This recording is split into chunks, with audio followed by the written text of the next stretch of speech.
ஜெய் வாசவி அனைவருக்கும் வணக்கம் சொல்லுது உங்கள் தாராபுரம் சசிகலா சுந்தரராஜன். இப்போ நம்ம இடைவெளிக்கு பின்னால் இப்போ ஒரு ஹேண்ட் ஒர்க்கு நம்ம வேஸ்ட் திங்ஸில் பண்ணுறோம். அதுக்கு தேவையானது எம்சிஎல்.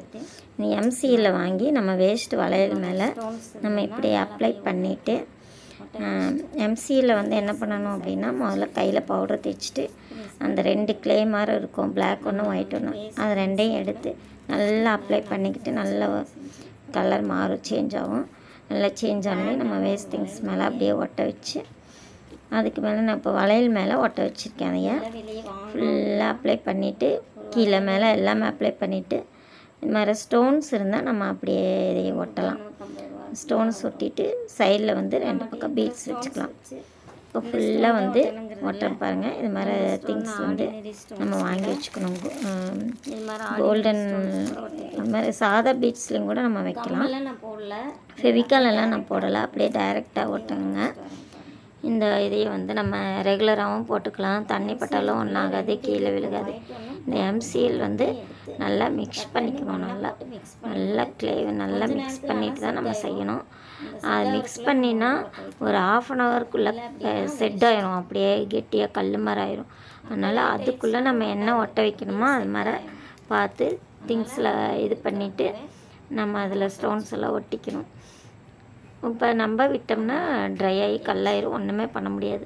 இப்போ இது ஃபுல்லாக ஒட்டியாச்சு பாருங்கள். ஸ்டோன்ஸ் எங்கிட்ட இருந்ததை வச்சு நான் ஒட்டியிருக்கேன். இப்போ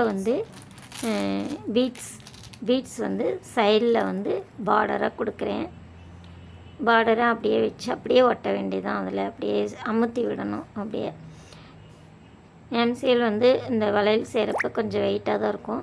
நம்மளுக்கு அளவான வளையல் எடுத்து செஞ்சோம்னா உள்ளுக்குள்ளேயே நம்ம அப்ளை பண்ணுறனால பத்தாமல் போயிடும். அதனால் கொஞ்சம் பெரிய வளையலாக எடுத்துக்கிட்டு நம்ம செய்கிறப்ப உள்ளுக்குள்ளே மறுபடியும் எம்சிஎல் ஒரு கோட்டு விழுகிறப்ப அது கரெக்டாக போயிடும். சின்னதாக போயிடும். இல்லாட்டி அளவான வளையல் எடுத்திங்கன்னா, கொஞ்சம் பெருசாக எடுத்திங்கன்னா செஞ்சு முடிக்கிறப்ப அளவாக இருக்கும். இப்போ இந்த பீட்ஸ் இப்படியே வச்சு ஒட்டிட்டு வாங்க. ஒட்டிட்டு அளவாக இதை கட் பண்ணி எடுத்துக்கோங்க. 2 பக்கம் அதே மாதிரி பீட்ஸ் நம்ம வெட்டி ஒட்டணும். வெட்டி அப்படியே அமுத்திட்டே வாங்க. கரெக்டாக வச்சு கட் பண்ணிவிட்டு அளவாக முதலையும் கூட நீங்கள் வச்சு கட் பண்ணிக்கலாம். உங்களுக்கு இப்படி வச்சு கட் பண்ணுறது சிரமம் வந்தால் அளவு வச்சு முதலே கட் பண்ணிவிட்டு அப்புறம் இது பண்ணிக்கலாம். இப்போ 2 பக்கமும் இன்னொரு பக்கமும் நம்ம அப்ளை பண்ணிவிட்டு நல்லா அமுத்தி விடணும். நல்லா அமுத்தி விட்டுட்டு அப்படியே செஞ்சு கிட்டத்தட்ட ஒரு 2 ஹவர்ஸ் நம்ம இதை டச் பண்ணக்கூடாது, அப்படியே விட்டுறணும். அப்புறம் அப்படியே ஷெட் ஆயிரும். அப்போ நம்ம எடுத்து அப்படியே போட்டுக்கலாம். இதில் வளையல், கம்மல், பாசி எது வேணாலும் பண்ணலாம்ப்பா. பாருங்கள், எல்லாம் 2 பக்கம் ஒட்டியாச்சு.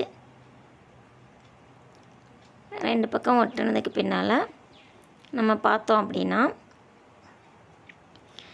இப்போ இந்த மாதிரி லுக்கு கிடைக்கும். இதை அப்படியே நம்ம என்ன பண்ணணும், லைட்டாக அப்படியே கீழே வச்சு உருட்டி இது பண்ணும்போது சூப்பரான ஒரு வளையல் நம்மளுக்கு ஹோம்மேட் ரெடி ஆயிரும்.